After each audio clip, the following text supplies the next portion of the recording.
Welcome to Vitamin OC. I'm Joanna Weiss. And I'm Whitney Gomez. Every week we bring you your recommended dose of civics and civilization in Orange County, but it has been a few weeks. Yes, it has. We took a hiatus because all the college kids were home and we needed to get through the holidays. And then January stacked up, but we have a great lineup for this season 2. Yes. And I've had a lot of requests from friends, hey, where's season 2? So we're very excited to get this started for everyone. So excited. And we have lots of fun guests to bring you. Would you like to talk about some of the folks that we've got lined up, or do we surprise people? No, we've got some of our greatest hits coming back. So Jeff Perlman, who runs the Truth OC, a very important email and Substack, he's coming back and he has a new book out about Tupac, which I should really kind of be the audience for because that's my vintage. Yeah, I mean, we're Gen X. That's exactly, we're his people.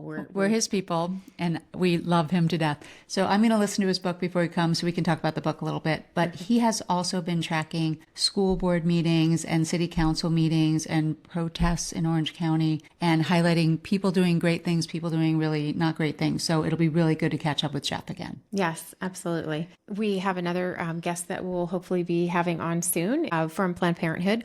We will have someone telling us about the state of women's rights here in Orange County and reproductive access. They had a lot of transition in a tumultuous year last year and had to close a bunch of clinics because of the federal funding issue.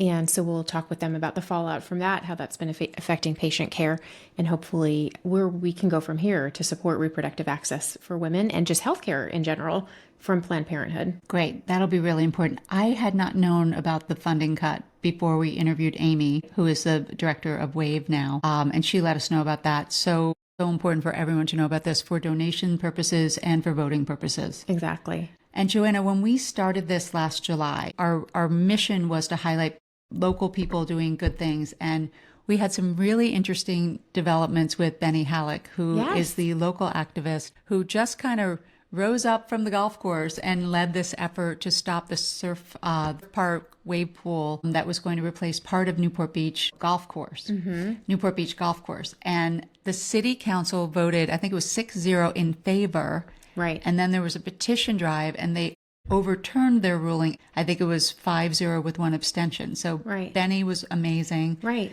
And he was our most popularly viewed video on our YouTube channel. Right. So lots of people saw him. Proving all politics is local. To Absolutely. me, that was our most popular one. And I think we're going to stick with that theme this season, highlighting local people doing great things. Michael Sean Wright is someone who's doing incredible things. My daughter and I had a chance to work with him over the holidays. I cannot tell you what amazing work that man is doing on the streets of Santa Ana, Orange County. Skid Row. Up in Skid Row. Right. Yeah, I mean, we had some really incredible experiences with him, and he's a wonderful guy. I know he's a good friend of yours. Right. No, that's being able to do that with our daughters has been incredibly rewarding. It's frightening to see the level of need outside our borders of our own cities. And I think a really great opportunity for our children to learn that giving back matters. And sometimes the way you give back matters. Sometimes it's great to write a check or support an organization, but sometimes you just show up and that you can affect people's lives by being the ones to offer them a smile, offer them some quick medical care. And that even without advanced medical training, that there are ways that we can make people's lives better, make them feel better. Might be a fairly temporary fix, but for some people, giving them an HIV test and giving those results and access, either peace of mind or access to health care services if they are positive, that those are ways that we can impact people's lives in really tangible ways with not much effort. On our part, a couple of hours. One story from one of our Sundays up in Skid Row. We're standing there with Michael. People are coming by. I mean, it is quite a scene. Yeah. Incredible scene. You have to have your eyes on it to understand it. Yeah. And this man walked up and said, hey, there's a guy over by City Hall who needs your help. And Michael, of course, sparked into action immediately, grabbed Isabel, hopped in their truck, drove over and found this man who was on the concrete, had been there for a while. His leg was gangrenous, if I'm saying that properly. Wow. And the concrete was wet from the pus from his poor leg. And so they got a team over there, got him in an ambulance, and Michael's sure they saved his life that day. That if he had stayed the night, the leg probably would have been so bad that he would have died overnight. So that was really eye-opening. And for Michael to be there and to have people know that they can come to him for help is so important. So that's like a really important philanthropic priority for us now, is to see how hands-on he is and how effective he is. So that's great. So we'll have other people doing things like that. Our mission with this podcast was to highlight people doing things locally. And the national scene has gotten increasingly complicated since we set out on this journey last July. Right. And I think this season, we want to talk a little bit more about what we're seeing in the national scene, put more of our opinions into our podcast. And we will get a little bit more political as we get closer to the midterms. Is that a fair assessment? I think that's a great assessment of it. That's what our plans are. And we'd like the listeners and viewers to know that is because we can't ignore what's in front of us. There is so much riding on the next election that I know we share this idea that we use a platform to inform people about issues that are coming up in the election, meet candidates that they could be voting for, and play a role in educating our voters. Our listeners are going to get the opportunity to meet candidates who are running for things, meet current electeds who are running for re-election, and meet some folks who are very active on the ground regarding some of the hot political topics right now, including immigration. So one of the guests that we hope to bring you very soon is someone who is very familiar with ICE and raids and what's happening in Orange County with that. I'm sure we will talk about Minnesota, the immigration ICE surge there. It's affected Orange County quite a bit as well. We've had a lot of immigration activity here. And I'm excited to introduce our listeners to folks who are working on the ground and kind of keeping the pulse of what's happening here and how it's affecting Orange County residents, Orange County communities, schools, and everything. And there's a difference between left and right and wrong. And I think we want to get into that a little bit this season, because my son and his friend have started this group at school that teaches kids to talk to and listen to and understand other viewpoints and get along with people with different viewpoints.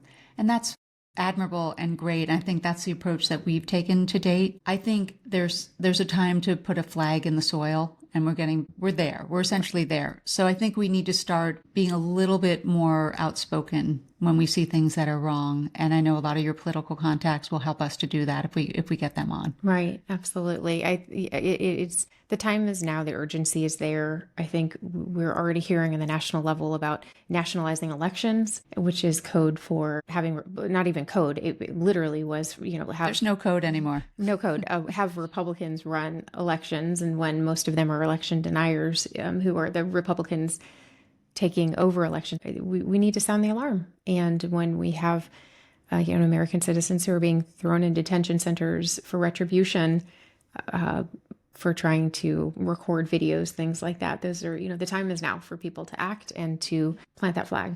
I mean, when Senator Mark Kelly they're attempting to indict him for speaking the law, it's past time. I was outraged by the female lawyer who was close to Jeffrey Epstein, who was lead counsel for Goldman Sachs.